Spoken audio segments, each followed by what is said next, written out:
2 সপ্তাহের বেশি কাশি, অবহেলা করছেন? এটা হতে পারে এমন একটি রোগ যা এখনও প্রাণ কেড়ে নিচ্ছে প্রতিদিন বহু মানুষের। রোগটির নাম যক্ষ্মা বা টিউবারকুলোসিস, সংক্ষেপে আমরা টিবি নামে চিনি। আসসালামু আলাইকুম, আমি ডক্টর নবী হোসেফিন আসাদ, আপনার সুস্থতার সাথে আছি ইনশাআল্লাহ। টিবি হলো একটি সংক্রামক ব্যাকটেরিয়াল রোগ যার কারণ মাইকোব্যাকটেরিয়াম টিউবারকুলোসিস।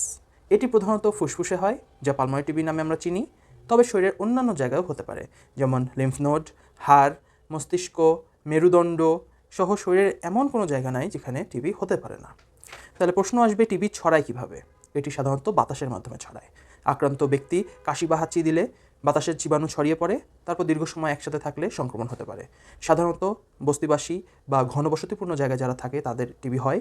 এছাড়া যারা অতিরিক্ত ধূমপান করে এবং শরীরের মধ্যে বিভিন্ন ধরনের রোগ প্রতিরোধ ক্ষমতা যার কারণে কমে যায় এবং টিবি সহ বিভিন্ন ধরনের অসুখ বিসুখ তাদের ক্ষেত্রে সহজে ছড়ায়।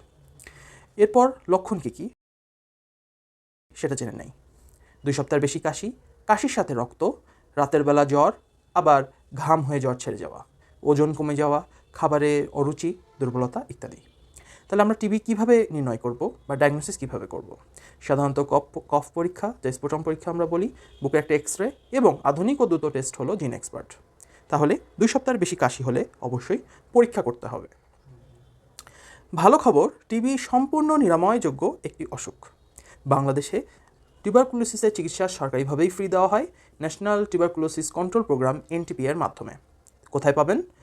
উপজেলা স্বাস্থ্য কমপ্লেক্স, জেলা হাসপাতাল, DOTS সেন্টার, এগুলোতে আমরা টিবি চিকিৎসা দিয়ে থাকি।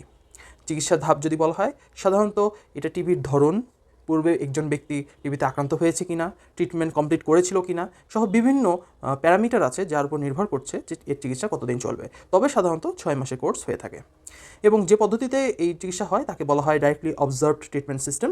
অর্থাৎ আমাদের একজন স্বাস্থ্যকর্মীর কাছে প্রতিদিন একজন টিবি রোগী আসবে এবং তার চোখের সামনে এই ওষুধগুলো খেয়ে যাবে, যার কারণে একজন মানুষ এই কষ্ট করে টানা দীর্ঘদিনের এই চিকিৎসা পদ্ধতিটা ও ঠিকভাবে এটা ওষুধটা খাইতে পারবে এবং কোনোভাবে তার ওষুধটা মিস যাবে না।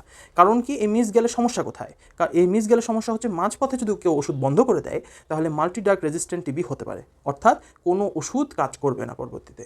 এটি অনেক বেশি জটিল, দীর্ঘমেয়াদী ও ব্যয়বহুল চিকিৎসা লাগবে। তাহলে আমরা এখন কি করতে পারি?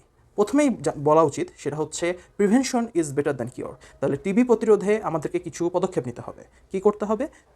হাঁচি কাশি আসলে ঢেকে রাখতে হবে, রুমে পর্যাপ্ত বাতাস চলাচল করে এরকম জায়গায় বসবাস করতে হবে। কোনো রোগী যদি যক্ষ্মায় আক্রান্ত হয় তাহলে তাকে আইসোলেট করতে হবে, আলাদা রাখতে হবে এবং শিশুদের নবজাতকদের যে BCG টিকার ব্যবস্থা রয়েছে সেটা নিশ্চিত করতে হবে। তাহলে এই ভিডিও থেকে আমরা কি শিখলাম? টিবি কোনো লজ্জার বিষয় নয়, এটি সম্পূর্ণ চিকিৎসা সম্ভব এবং সময় মতো চিকিৎসা নিলে সম্পূর্ণ সুস্থ হওয়া সম্ভব ইনশাআল্লাহ। এই ভিডিওটি শেয়ার করুন, কারণ সচেতনতা মানেই জীবন বাঁচানো। অসংখ্য ধন্যবাদ সবাইকে।